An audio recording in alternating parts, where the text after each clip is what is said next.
కోనసీమ జిల్లా పోలవరం ప్రాథమిక వ్యవసాయ సహకార పరపతి సంఘం అధ్యక్షులుగా కాకర్లపూడి రాయపురాజు ప్రమాణ స్వీకారం ఘనంగా జరిగింది. ఈ సందర్భంగా పోలవరం ఎంపీడీఓ కార్యాలయం వద్ద మండల టీడీపీ సీనియర్ నాయకులు సాగిరాజు సూరిబాబురాజు అధ్యక్షతన జరిగిన సభలో సహకార సంఘం అధ్యక్షులుగా కాకర్లపూడి రాయపురాజు, డైరెక్టర్లుగా మద్దిరెడ్డి కుమార్, చోడిశెట్టి వీరబాబు, త్రిసభ్య కమిటీతో ముమ్మిడివరం ఎమ్మెల్యే దాట్ల సుబ్బరాజు సారథ్యంలో ప్రమాణ స్వీకారం చేశారు. ఈ కార్యక్రమంలో ముమ్మిడివరం ఎమ్మెల్యే దాట్ల సుబ్బరాజుతో పాటు ఉమ్మడి ఉభయ గోదావరి జిల్లాల MLC Perabathula Rajasekhar, DCCB chairman Tummala Babu, Chelli Vivekananda, Nagidi Nageswararao, మోక ఆనంద సాగర్లు పాల్గొని కార్యక్రమాన్ని ఉద్దేశించి మాట్లాడారు. ఈ కార్యక్రమంలో తెలుగుదేశం పార్టీ కూటమి నాయకులు, వివిధ గ్రామాల ప్రజా ప్రతినిధులు, అధికారులు, గ్రామస్తులు పాల్గొన్నారు.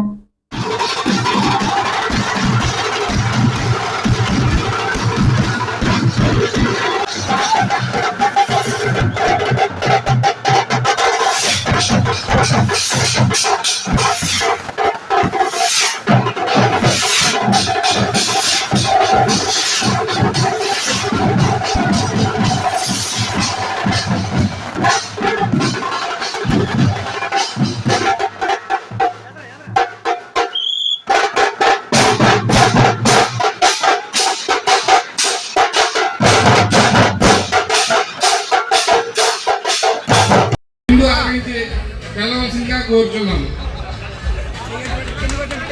బిల్లు ఏర్పాటు చేస్తున్నారు కానీ అందరూ బిల్లు ఆగించవలసిందిగా కోరుతున్నాం.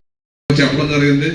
ఈ సొసైటీలో అన్నది మా నియోజకవర్గంలో 25 సొసైటీలు ఉంటే మరి కుటుంబ ధర్మాన్ని కాపాడుకుంటూ అన్ని సామాజిక వర్గాలని మరి 3 పార్టీలని కూడా కవర్ చేసుకుంటూ ఒక చురుకైన వ్యక్తుల్ని ఈ సొసైటీ వ్యవస్థను మరింత బలోపేతం చేసి రైతులకు అందుబాటులో ఉండే వ్యక్తుల్ని సొసైటీ అధ్యక్షులుగా చేసి మరి మీ బ్యాంక్ అప్ చెప్పాం. మరి చైర్మన్ గారు కూడా ఆయన Kakinada urban development authority chairman ఇచ్చారు ఆయన ముందు.